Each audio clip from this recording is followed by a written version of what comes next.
மாணவர்களின் புதுமையான ஆராய்ச்சிகளை மேம்படுத்தும் விதமாக கோவை ரத்னம் கல்லூரி வளாகத்தில் ஆர்ஃபேப்ஸ் எக்ஸ் ஸ்டுடியோ எனும் ஆய்வகம் துவக்க விழா நிகழ்ச்சி நடைபெற்றது. கோவை ரத்னம் கல்லூரி வளாகத்தில் துவங்கப்பட்டுள்ள புதிய ஆய்வகத்தை திறந்து வைத்த அகில இந்திய தொழில்நுட்ப கல்வி கவுன்சிலின் தலைவர் பேராசிரியர் சீதாராம், மாணவர்களின் கற்றல் தாண்டி உள்ள ஆய்வுகளுக்கு இதுபோன்ற மையங்கள் பயனுள்ளதாக இருக்கும் என தெரிவித்துள்ளார்.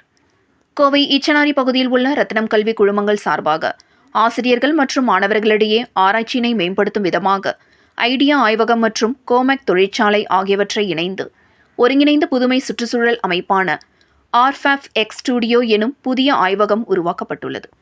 ரத்னம் கல்வி குழுமங்களின் தலைவர் மதன் செந்தில் தலைமையில் நடைபெற்ற இதற்கான துவக்க விழாவில் அகில இந்திய தொழில்நுட்ப கல்வி கவுன்சிலின் தலைவர் பேராசிரியர் சீதாராம் கலந்து கொண்டு புதிய மையத்தை திறந்து வைத்து மாணவர்களிடையே கலந்துரையாடினார்.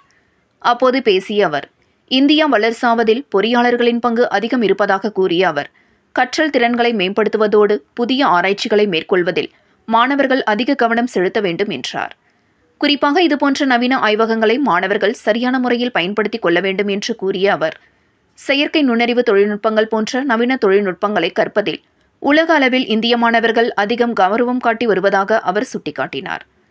தொடர்ந்து ஆய்வகத்தில் வைக்கப்பட்டுள்ள பல்வேறு நவீன தொழில்நுட்பங்களை கல்லூரியின் தலைவர் மதன் செந்தில் மற்றும் பேராசிரியர் சீதாராம் ஆகியோர் பார்வையிட்டு மாணவர்களுக்கு ஆலோசனைகளை வழங்கினர்.